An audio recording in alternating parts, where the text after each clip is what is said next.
Kicking off our Saturday program, please give a warm CPAC welcome to Glenn Beck.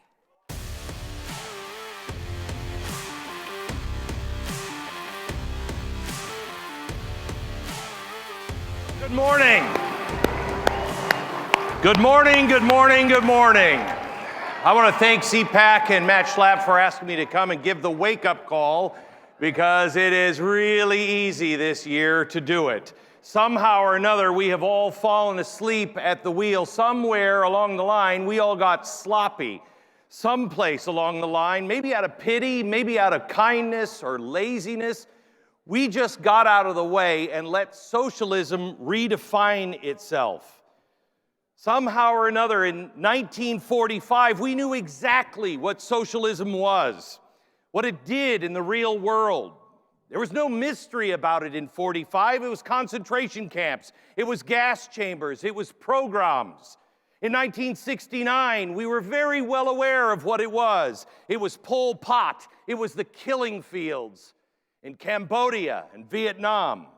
By 1992, almost as if by magic, socialism had become almost nothing more than an angry little mayor in Vermont who got elected to Congress. And he was almost cute in a Larry David sort of way. Crazy hair, crazy eyes, kind of a caricature, just Saturday Night Live firing off non sequiturs about the rich, inequality, rooting for Ivan Drago in Rocky IV. Somehow or another along the line, we dismissed him. We made fun of him. Crazy little Bernie. And the Democrats didn't just tolerate, they embraced him. They looked for a way maybe to give the tent a bigger tent pole, I guess, to bring the Green Party or the outright communist members a place, a voice in their Democratic Party. I bet they wish they could put that genie back in the bottle today. But for us, for those of us who are here, how did we let this political ideology, responsible for the death of 100 million people in the last 100 years alone, how did we get it to be personified into somebody as just so crazy as Bernie Sanders?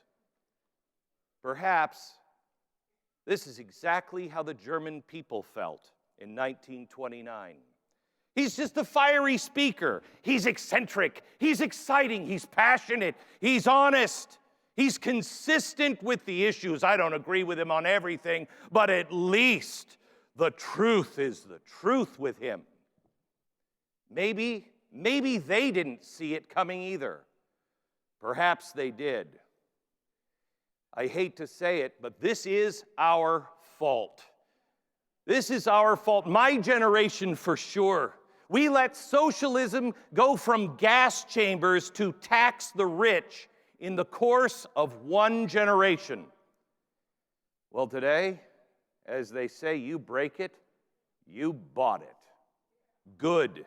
Lucky for us, there is an antidote to the poison of socialism. They say the greatest trick of the devil, the greatest trick he ever played on mankind was convincing the world he didn't exist.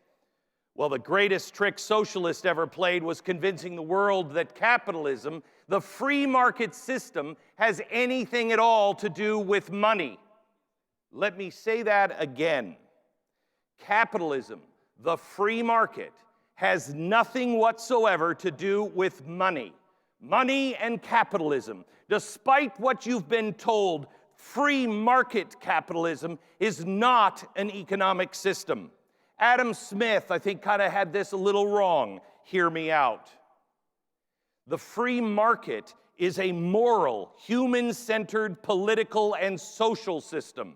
The goal of the free market isn't wealth accumulation.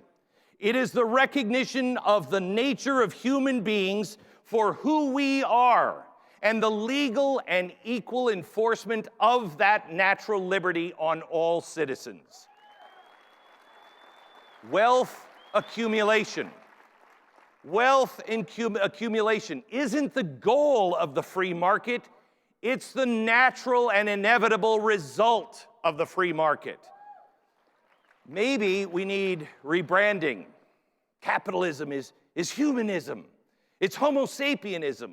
It's we the peopleism. Or maybe we just begin to understand the truth.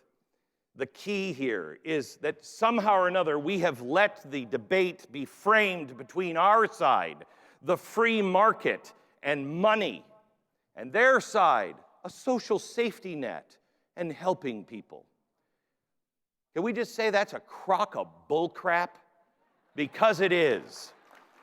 This is how it really is. The free market and capitalism has very little to do with money. It's about giving people the means to create and acquire the things that they want to enrich their lives and the lives of others. That's what it is. It has lifted millions out of despair and squalor and death. Money, wealth, an economic process just happens to be the outcome of that system. Socialism has nothing whatsoever to do with social human beings, because in reality, it's entirely anti-human as a system of government. The free market capitalist system recognizes the individual human being as whole and completely unique unto themselves.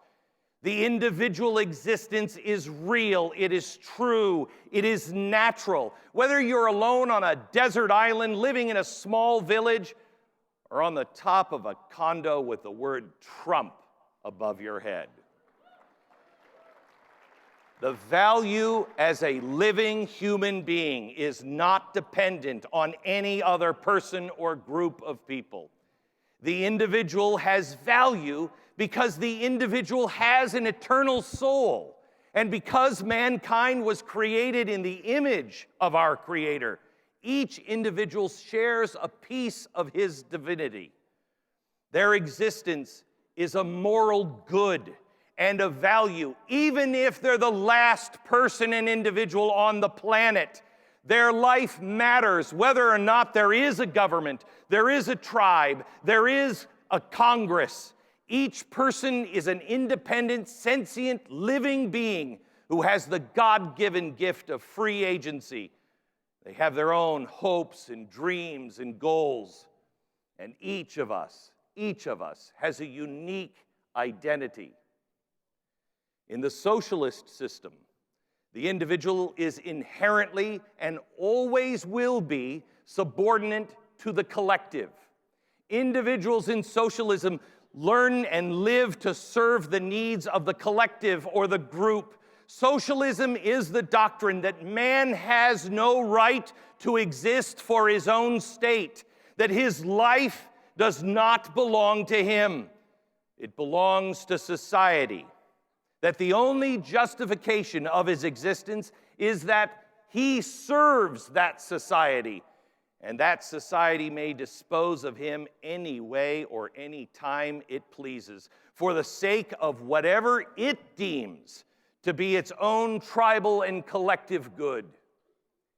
Now, if you want to understand capitalism as a simple system, all you have to do, you don't have to read Wealth of Nations. You don't have to read especially anything really written by a modern economist. You want to understand what we are? You want to understand the free market? Read the Declaration of Independence. Read the Constitution. Because here's the crazy thing. Our founders didn't sit down and say, you know what we should do? We should invent some sort of an efficient economic system. They didn't do that. They sat down and determined to forge a political and social system that for the first time in the history of all mankind recognized and acknowledged human beings for their nature and set out to protect the natural rights of those human beings. But what they inadvertently did was turn the key on.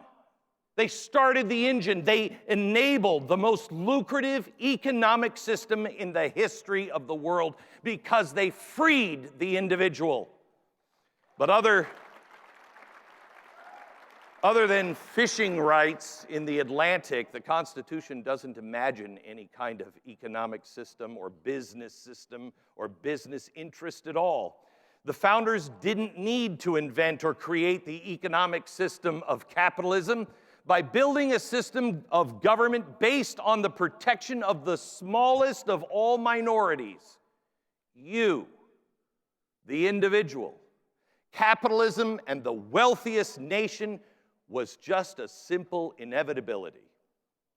But it's the protection of those rights, the protection of you as an individual, that makes socialism incompatible with the system of the United States of America, incompatible with the Constitution, and frankly, incompatible with all mankind.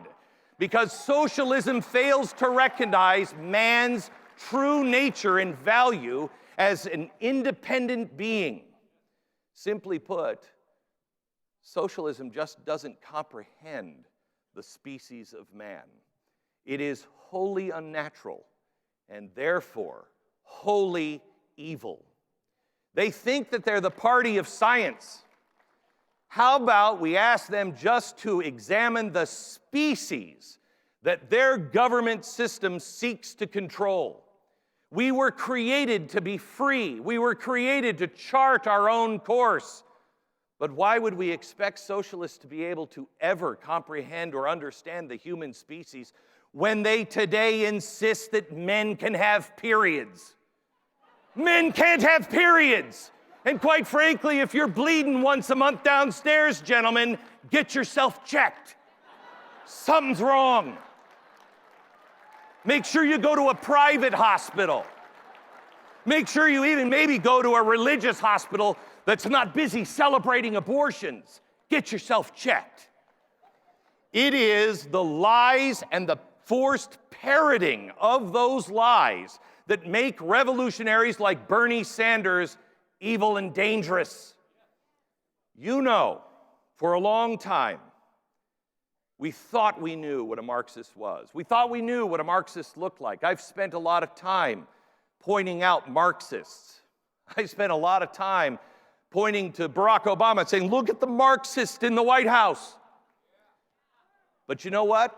I thought I knew what cultural and political Marxism really was, because the signals were all there. Nationalizing medicine? Yeah, check. Hostility toward God and the rights granted to him, to every man? Yep, check. War on guns? Yep, check.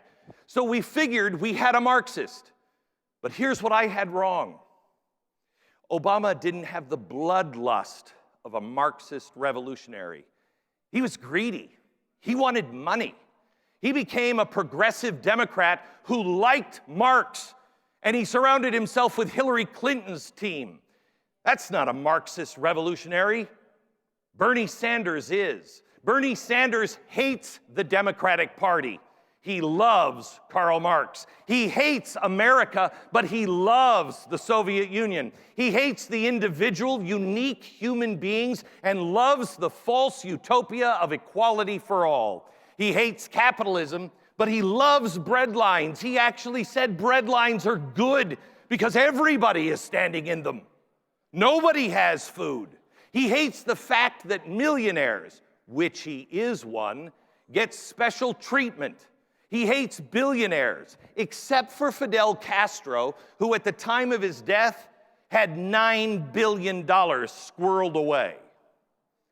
Bernie is a revolutionary. He is not a progressive Democrat, and certainly not just a Democrat. He's a Marxist revolutionary whose thirst for social justice and equality is all-consuming. His goal isn't to amend the Constitution, it is to destroy it utterly. It must be, because his political and moral philosophy, socialism, is completely at odds with our Constitution's subordination of the state to the natural rights of you. The Constitution details the things that government is never allowed to do, because you take those actions and you violate the rights of the individual and replace the author of those rights, God himself, with government. No matter what the problem is in society, our rights are sacred and can never be violated. But Bernie's philosophy is the opposite of that. The rights of the individual don't matter. Only the needs of the collective have to be served above all, and the collective is represented and embodied in a central state headed by a people's committee. So they get to throw the word democracy around from time to time. But their goal is to discover and serve the needs of the state, not you, not me, the group as a whole. You can tell by the people he surrounds himself with. Have you looked at that? The self-proclaimed communists, the founders and leaders of Antifa, Black Lives Matter, Occupy Wall Street, the new SDS, the modern versions of the Weather Underground terrorist organization are all on his campaign staff.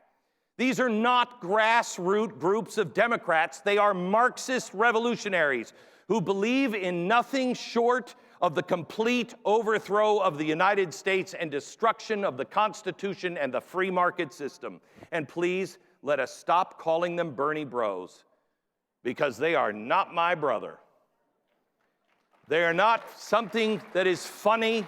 They are Bernie Bolsheviks. They are Bernie brown shirts. That's what they are.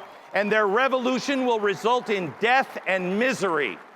Another Holodomor, or another Holocaust, or whatever we call the next great socialist atrocity. This fight is not new. The world has been here before. People like you and me have been battling this for generations. Our fathers and grandfathers, they fought the socialists in Germany and the communists in Russia. World War II.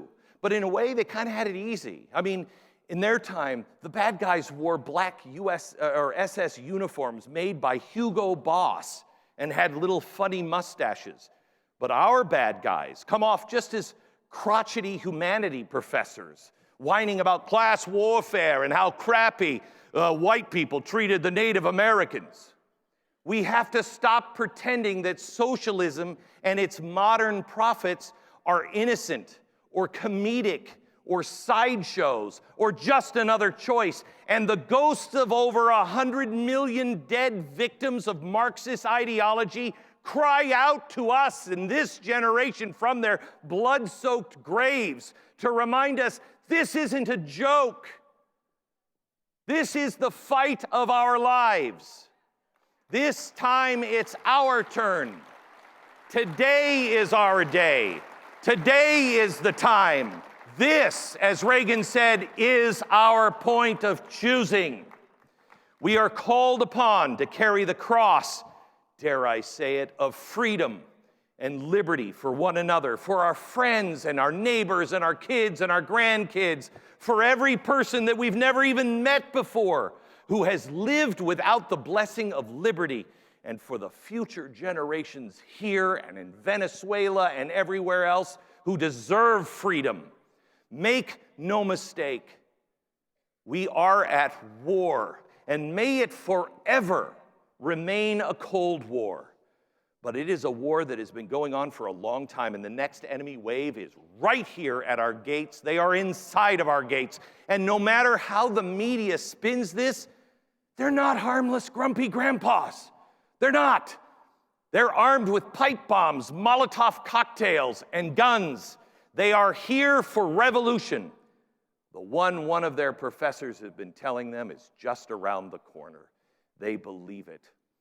They may be armed with rocks and bombs and guns, but we must arm ourselves with the most effective weapon mankind has in its arsenal: courage and truth. Because I am a capitalist, let me just remind you that my new book, Arguing with Socialists, comes out April 7th. Not hard to find the truth today. Also on July 4th, I ask for you and your family to join me in Gettysburg, Pennsylvania for Restoring the Covenant, We must renew our promise to God and ask Him to heal our hearts, our relationships, and our land. This is His land, and He will have a righteous and humble people. I ask you to join us and gather to restore the covenant made by the Pilgrims, George Washington, and finally Abraham Lincoln, and celebrate the facts that actually built this nation. Let us gather together this Independence Day and celebrate the Independence Day of all mankind and strengthen ourselves, find ourselves, recognize that we now must be warriors rising in our might to burst forward in righteousness and to do battle with the enemies, not of mine, not of yours, but the enemies of God Himself. Let us take a stand against those who believe a human life has no value, that the only system, the state, the collective, is the only thing that matters. I tell you today, and I ask you to say the same thing, I will not go over the cliff with the rest of society. Truth is truth, Bernie Sanders. Men cannot have babies. 2 and 2 will always equal 4. Sweden is a free market system that has less regulation than the United States of America by far. Fidel Castro was, and will always be a mass murderer. And no matter how many after-school reading programs he introduced, he will always be a bloodthirsty killer first and foremost.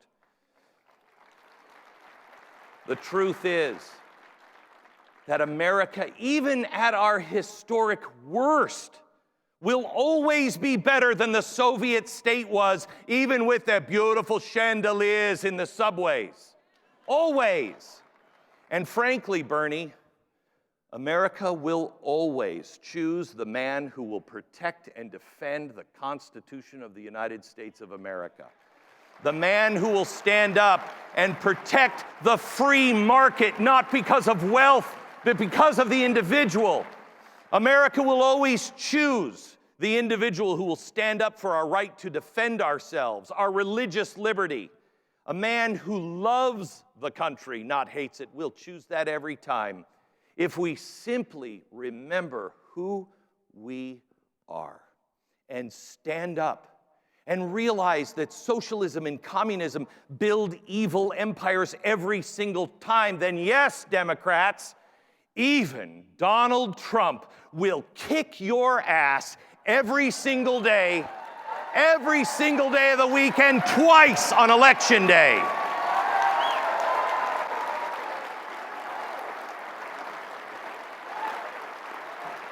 It's not that hard.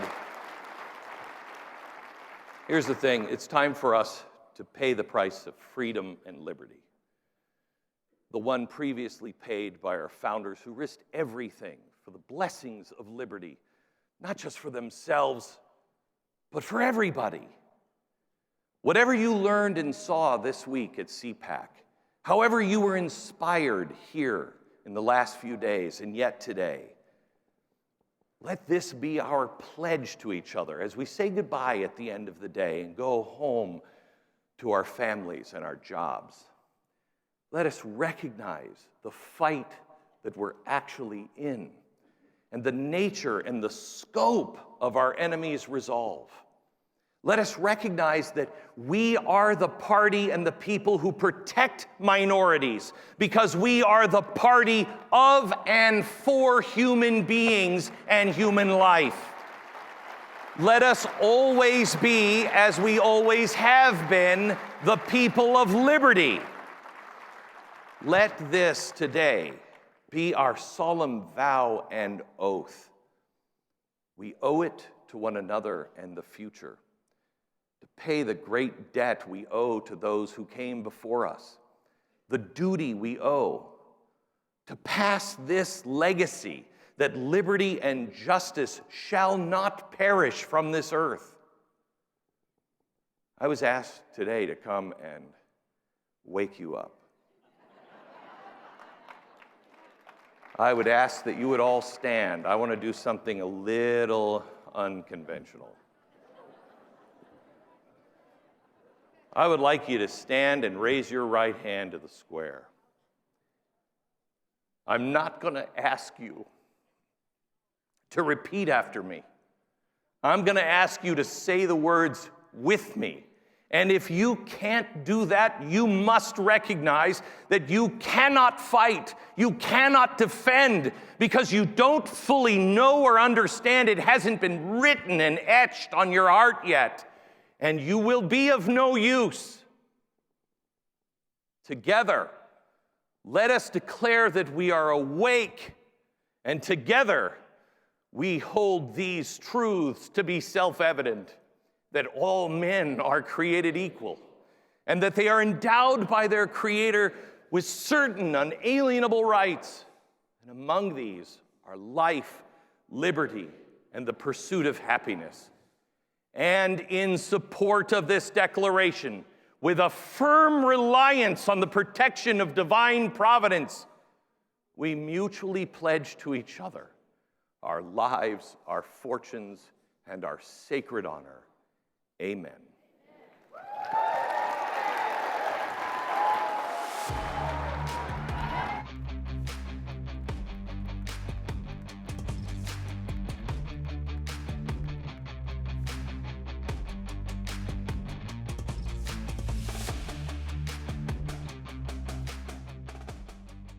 Next up, please welcome Dr. Sebastian Gorka.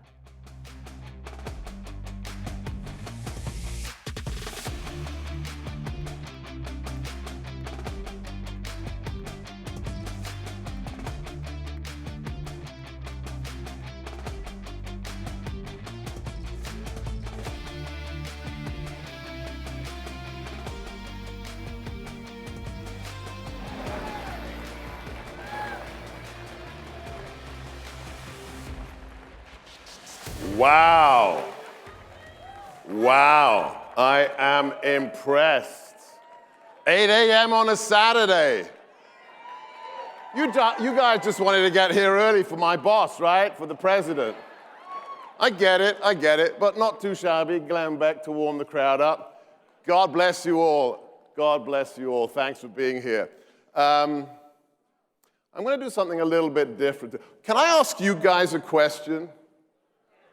Why is it that when everybody sees me now, the first thing they say is, they ask me a question about whether I kick the backside of somebody who likes tearing up presidential speeches? What's all that about? We're the good guys. We don't do that kind of stuff.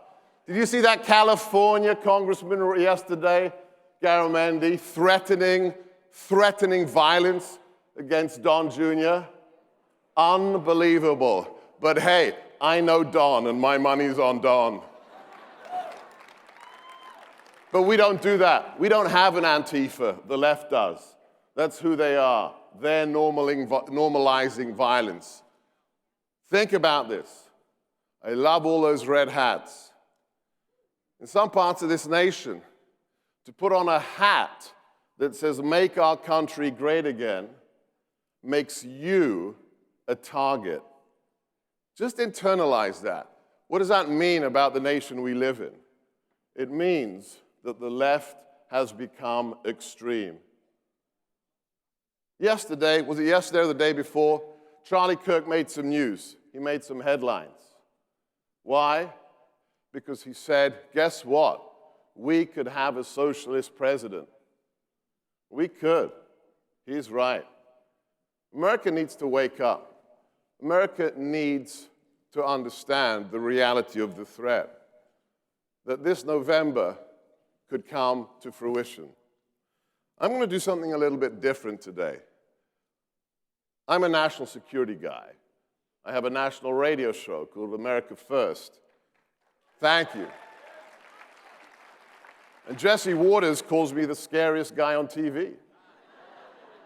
He said if he ever got a tattoo, it would be Dr. G. Thank you, Jesse. But I'm not going to talk about ISIS. Do you even remember ISIS? What happened to that? I'll tell you what happened. Donald Trump, the commander-in-chief, happened.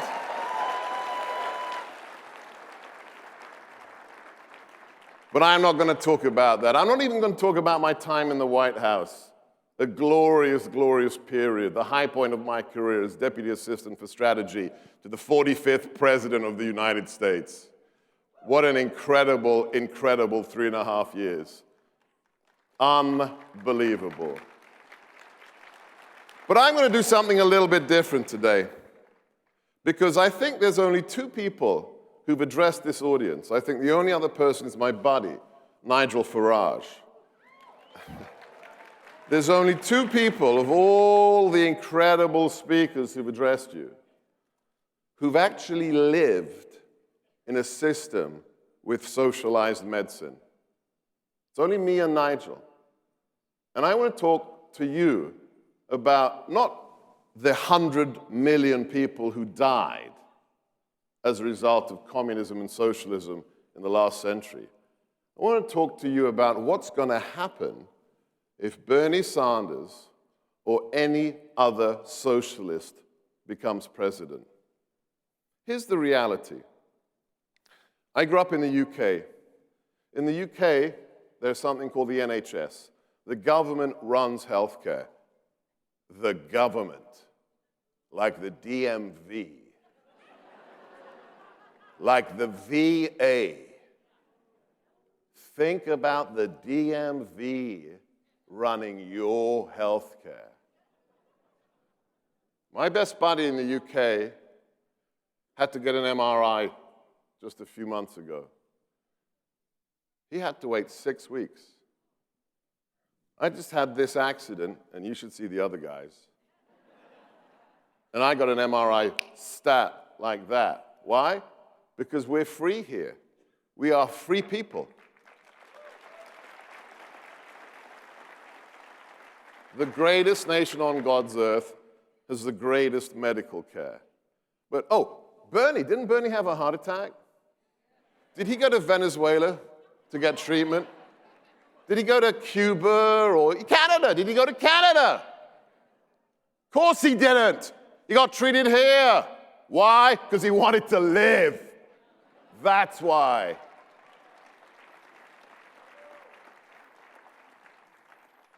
But let me tell you a personal story. Let me tell you two stories. So after the fall of communism, I went to live in the land of my parents. I moved to Hungary, and I lived there for 15 years. Met my beautiful wife, Katie, there, and we started a family.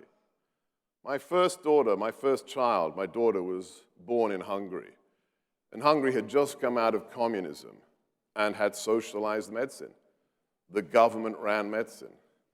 We were advised to have our baby be born under the guidance, the advice, the care of one of the best obstetricians, gynecologists in the country.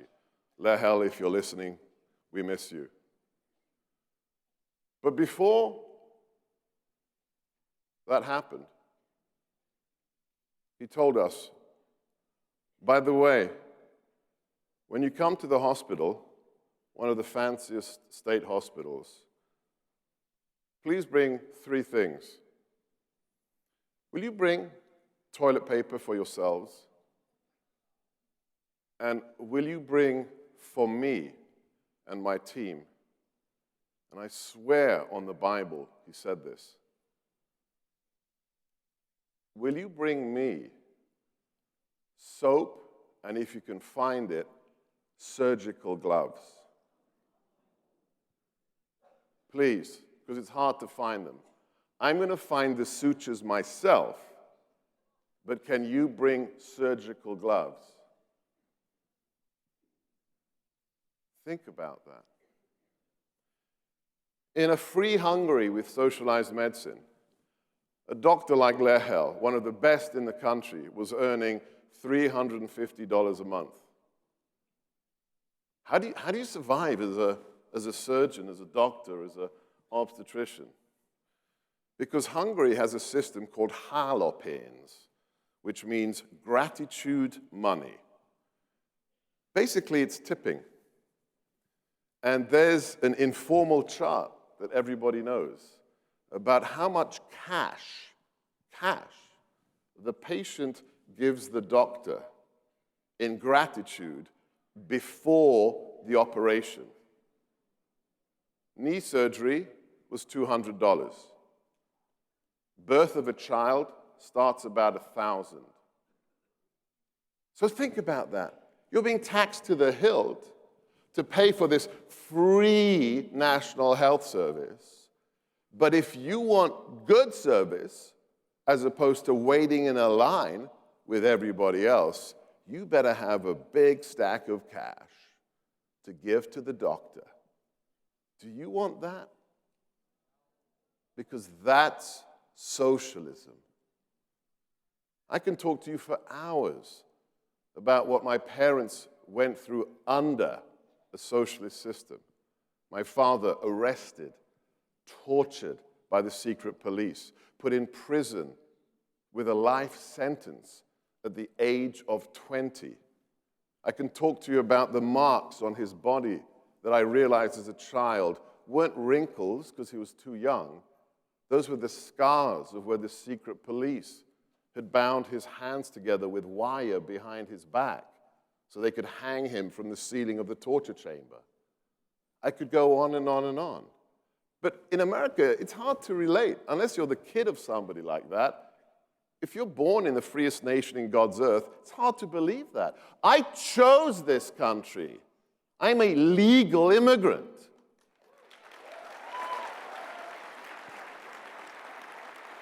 And my challenge to every single candidate, whoever wins, Bernie might get the nomination, they may steal it from him again with the superdelegates. But I challenge all of them. I challenge Alexandria Ocasio-Cortez. I challenge Senator Pocahontas. I challenge all Democrats. Find me one immigrant to this country who escaped socialism, who says, I want to go back. Just one. I don't care whether it's North Korea. I don't care whether it's Cuba. Ask them. There's not one person who's escaped socialism who wants to go back or wants it here. And here's the second story. I'm an only child. And I loved my parents. I had a very close relationship with my mother and my father. I was treated as an adult from the age of 6. I dearly loved them. They'd moved back to Hungary with me. And my mother had an accident. She hurt, we think probably cracked her hip, but we never know. And finally, we managed to convince her, you need to go to the hospital. So we called the ambulance service. Here's the first thing. The ambulance service, she lived in an apartment that was on the second floor. The ambulance got there, and she could barely walk. And the ambulance service didn't have a gurney that could fold and be taken up the stairs. So it took us about 40 minutes for us, with 2 big guys, to get her down each step. Just maybe 20 steps, 40 minutes, in excruciating pain. That's nationalized healthcare. We got her to the best hospital in Budapest, and she was there for 6 days.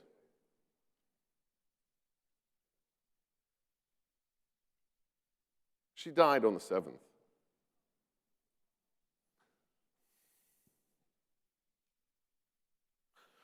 I didn't get to say goodbye to her, but my wife visited her the day before she died. And she was in a ward with about 5 other patients. And she said, it's really hot in here. It's really humid. They've opened the windows, but I find it hard to breathe, Katie. There was no blood oxygen monitor on her finger. There was no thermostat to change the temperature in the room. So that night, my mother, at the age of 64, had a pulmonary embolism and died. And the next time I got to see her was in the morgue, where the technician said, "You do know you're not allowed to touch the body, okay? That's our rule." And I said I didn't care. So I walked up to my dead mother's body, and I kissed her goodbye.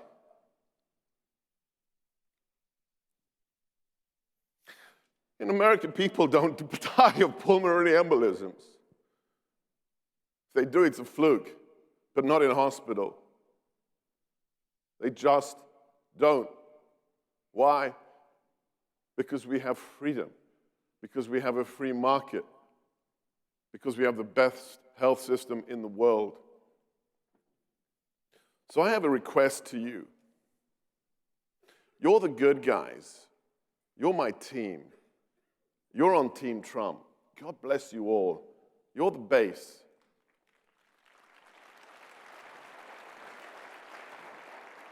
But in the next 240 days, we got a challenge. We got to win over the people who aren't on Team Trump. The reasonable people, reasonable Democrats. Up to 25% of the people going to the president's rallies are Democrats. That's incredible, incredible. And I want you to tell them something very simple. In a choice between Bernie Sanders and President Donald Trump, my old boss, there's only one choice. There's only President Trump. Why? Why? Because if Bernie Sanders or any other socialist is president, you will have no choices. It's that simple. Whether it's healthcare or anything else, you will have no choices. So do the work of God. We are reclaiming our nation. We are rededicating it to the founding principles that God handed down,